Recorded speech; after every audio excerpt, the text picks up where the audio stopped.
Il y a Simon qui est de retour. Comment tu vas? Salut à tous. Salut. Ça va super, merci. Et vous? Très très prêt. Je peux te dire que la dernière fois, Simon était venu nous parler de l'histoire du jour d'il y a 2 semaines, qui était la mort d'Al Capone. Il nous avait raconté des anecdotes absolument folles sur Scarface.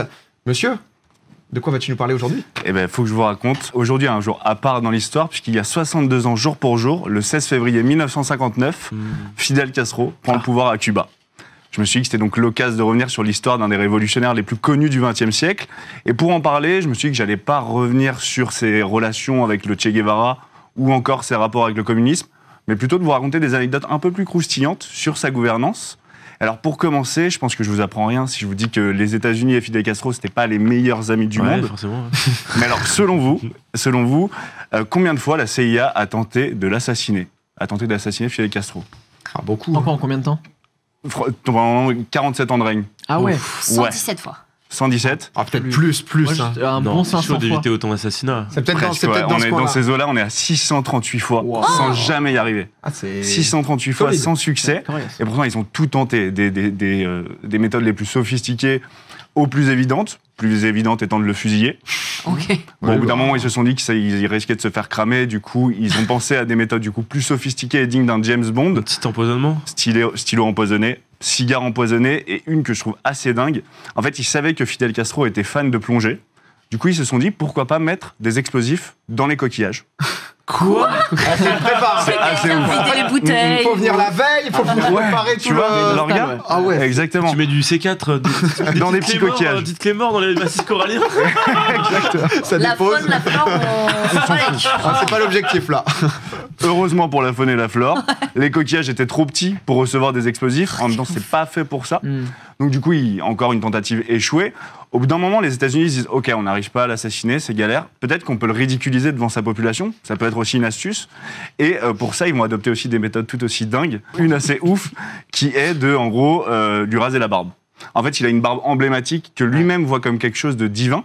Et pour ce faire, ils vont se dire « Ok, on va mettre des produits chimiques sur ses chaussures. » Attends, comment? Alors Mais voilà. pourquoi le... Ah ouais, c'est le- Alors, du Ils ont coup, la notion barbe, visage, chaussures, pieds ou... spoil pour les Américains, la barbe ne se trouve pas au niveau des pieds. Mais On il est faisait assez d'accord. briller ses chaussures avec sa barbe? Et ben en fait, ce qu'ils ont voulu faire, c'est un jour il était à l'hôtel et ils se sont dit on va payer un majordome pour qu'il mette du coup les produits chimiques sur ses chaussures pour lui raser la barbe.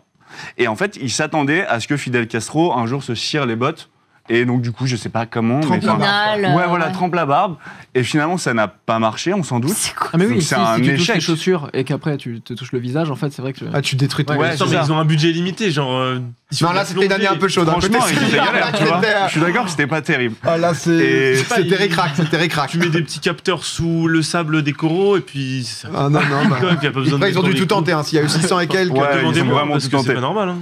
Non, bah du coup, un échec de plus finalement. Et quand même, ils vont quand même réussir à ridiculiser Fidel Castro sans le savoir et grâce au sport. Parce qu'en fait, les jeunes Cubains à l'époque étaient fans et sont toujours fans de baseball, de football américain. Et ça, bah, on imagine pour Fidel Castro qui est contre les États-Unis, voir ces jeunes Cubains s'américaniser, il était dégoûté. Et pour ça, il se dit ok, la solution, c'est peut-être de développer un sport européen, le football. Et pour ça, il va faire appel à un coach emblématique français. Je vous donne un indice, il a fait une pub pour Cristalline. Oh, le Guy! Le Giroud, exactement. non. Il a appelé Giroud. Il a demandé à Giroud de venir entraîner les jeunes Cubains. Et donc l'entraîneur de la JOCR, l'entraîneur emblématique, après Coach Bizot bien sûr, Ah, mais Guy... évidemment. Ah, c'est trop. Mais Giroud, mais comment? Giroud, Fidel Et Castro. il dira dans une interview que Fidel Castro lui a proposé une île en échange de ses services. Vraiment pas de demi-mesure non plus. C'est une pince en plus, un Giroud, à tout moment, il peut y aller. Hein. Une île, il a dû hésiter. Il a hésité, mais il a refusé finalement, bien qu'il trouva Fidel Castro très sympathique. Et de la sympathie, il en a pour la France, le fidèle, et pas que pour Giroud, il en a aussi pour la gastronomie française, notamment pour le fromage. Ah. Un fromage en particulier qui vient de Normandie, qui est le fromage préféré des Français. C'est chez moi. Le brie, Alors le Il camembert. y en a un paquet, le Livaro, Le plus connu vraiment Le de plus tous. connu, il a dit Le plus Livaro. connu, ouais. le camembert. Exactement. Il a, en fait, il était fan de camembert. Il a fait venir un agronome français, André Voisin, pour produire des produits laitiers, du camembert et autres. Il a même réussi à faire du camembert made in Cuba, sauf que l'agronome français déclara que c'était pas ouf. Franchement, c'était pas très bon. Et ça, Fidel Castro, il est dégoûté. Il veut quand même son fromage, ses produits laitiers à la française, et il persiste. Il se dit, OK, il y a peut-être une solution, il y a peut-être un truc à faire. je vais mélanger des races de vaches pour créer une super vache. Genre vraiment, une super vache. Vous imaginez un Marvel avec super vache, bah c'est elle. Elle s'appelle, alors pardonnez mon accent espagnol, Uble Blanca.